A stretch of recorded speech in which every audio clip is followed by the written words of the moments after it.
All right, what's on my mind? Why am I so confused? Well, it's because a lot of you are screaming that Buakaw versus Saenchai was a fake fight. They didn't give it their all. There's lots of things to discuss because yes, I might agree in some aspects that they did not go 100%, but I don't think this was a fake fight. Today we're going to use loads of footage from their fight so I can try and prove to you that this was legit. And I'm also confused because so many of you were hoping and dreaming for this fight to be made. Bare Knuckle Fighting Championship comes out of the woodworks, makes it happen, granted not with gloves, which is what you probably would have preferred, full Muay Thai rules, but they made your dream happen. And then now there's just so much criticism, which I think is a little disrespectful to the fighters who put themselves through so much. So let's start off with this clip here. This fake fight, and let's just look at Saenchai clip by clip here. He bombs in a massive cross off Buakaw's head. He breaks his finger in the process. He broke it in the second round. I'm assuming that's where it happened. I think a lot of people are going, oh, they didn't throw any head punches, and you have to realize that punching without gloves changes things a lot. You don't just get to walk forward and throw 100%.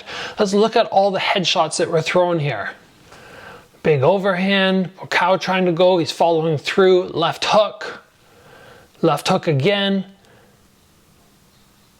Saenchai just getting pieced up here. Like they're throwing to the head, not as much as they normally would, but look at this slow motion here. Left hook. He rattles him a little bit there, big uppercut.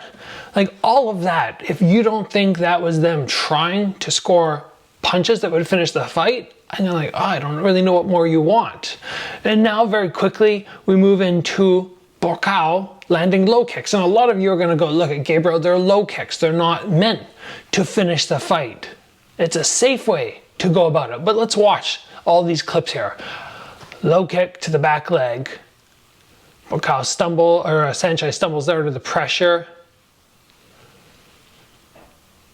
These look like they hurt. And if you have not been low kicked before, like these are all the low kicks from the fight. If you have not been low kicked and chopped down, you see Saenchai starting to buckle, you just don't really understand how much this would hurt. This would be like somebody taking a baseball bat to your thigh time and time again. Again, I really don't know what people want.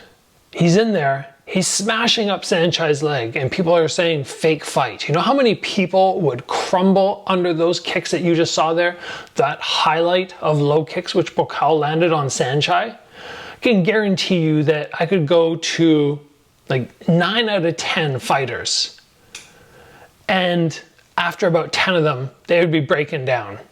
Especially on their back leg, and that's where Saenchai was taking it.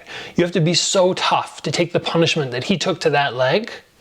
And yes, again, you can still argue that, oh, it's to the leg, he was being nice, not going to the head. But we even see him throw a head kick. That's it right here. It's early on. Yeah, he kind of does go, okay, head kick in the first round. He's like, maybe he didn't think it was gonna land, but he landed a head kick, and that one could have been a knockout. It could have been. So now let's move on. I have all these little markers here. Now let's move on to the spinning techniques which were thrown in the fight. A spinning technique is very hard to control. You can control a round kick or something like that, but once you come with a spinning back fist and it sails through, it's much harder to control. We could argue that Buakaw missed on purpose, but let's look at these. Wild spinning back fist, spinning elbow, spinning hook kick, and another spinning back fist. These ones are just launching through, and if any of those connect to the head, Saenchai is out cold. And in my opinion, that shows that Buakaw is really trying. Now, next one, if I was gonna argue in any way that they were not trying to make this fight real, I would go, it's gonna be with throws. They're going to get in the clinch, they're going to do some throws, and this is the throws that we see in this fight. You know, they're legit, but you're not really supposed to do it in this matchup anyway, so we do see some nice tosses.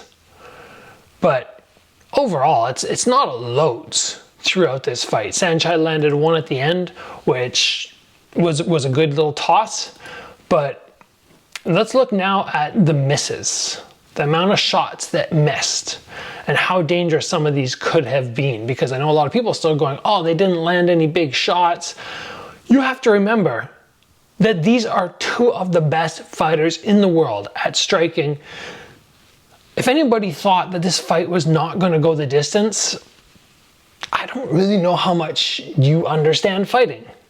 How many fights has Buakaw had? So many. How many times has he been finished? I can only think of one. This dude is so tough. Saenchai is one of the greatest of all time. And if you thought Buakaw was going to come in here and KO him easy, again, I don't know if you know what you're talking about.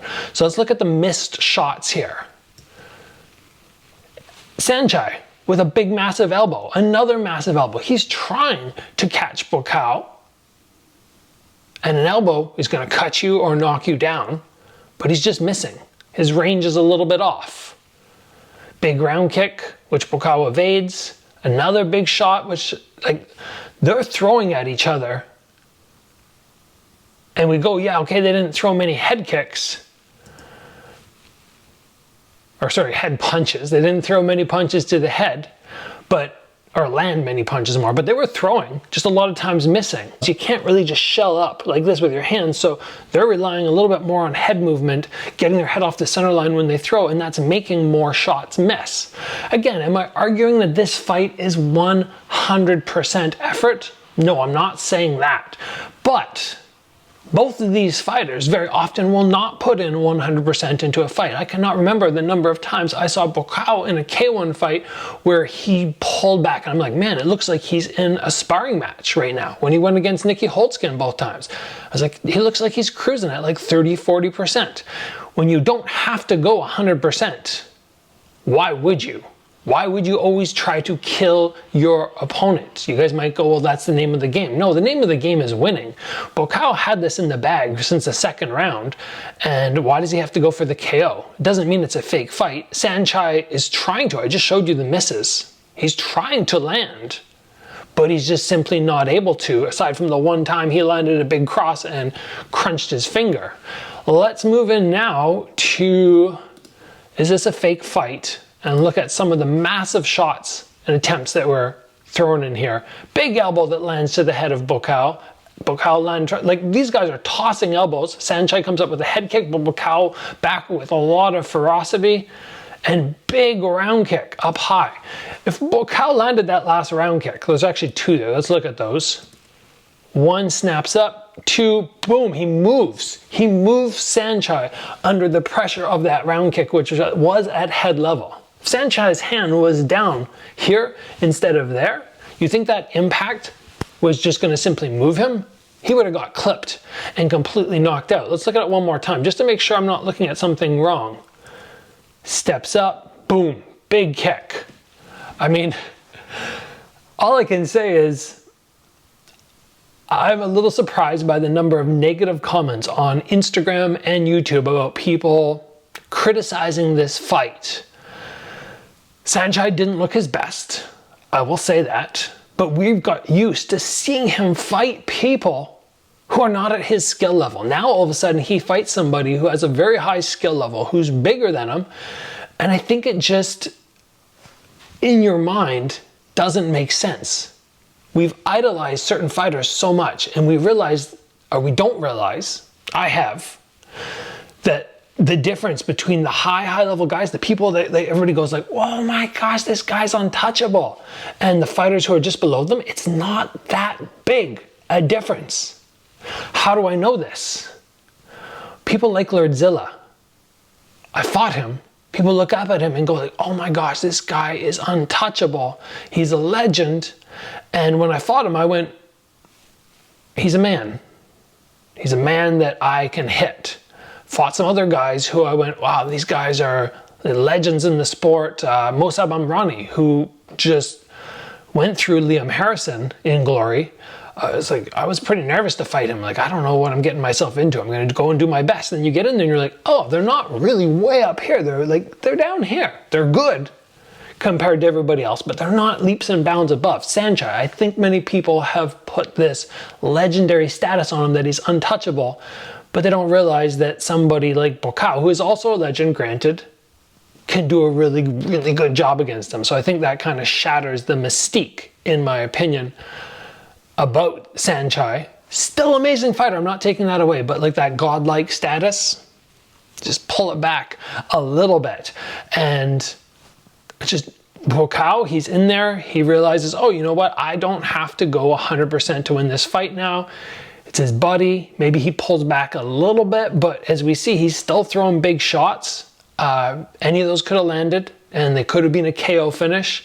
So really all I can say is bare knuckle fighting championships, congratulations on making this fight, a fight that pretty much everybody thought would never happen. They came out, they paid the fighters very well, I've been told, and I think it's amazing that they managed to do this. They managed to put on a fight for all the fans, which they knew were just craving it, and they didn't even do like a pay-per-view thing. And they posted it up on their YouTube channel for free after the fact. That is pretty awesome. And well, as a kickboxer, I would rather see these guys fight in gloves. I do hope they continue to do some Muay Thai fights because I had fun watching this. And I just, as I said, as the episode title states, I'm a little confused because I just don't know what everybody's complaining about.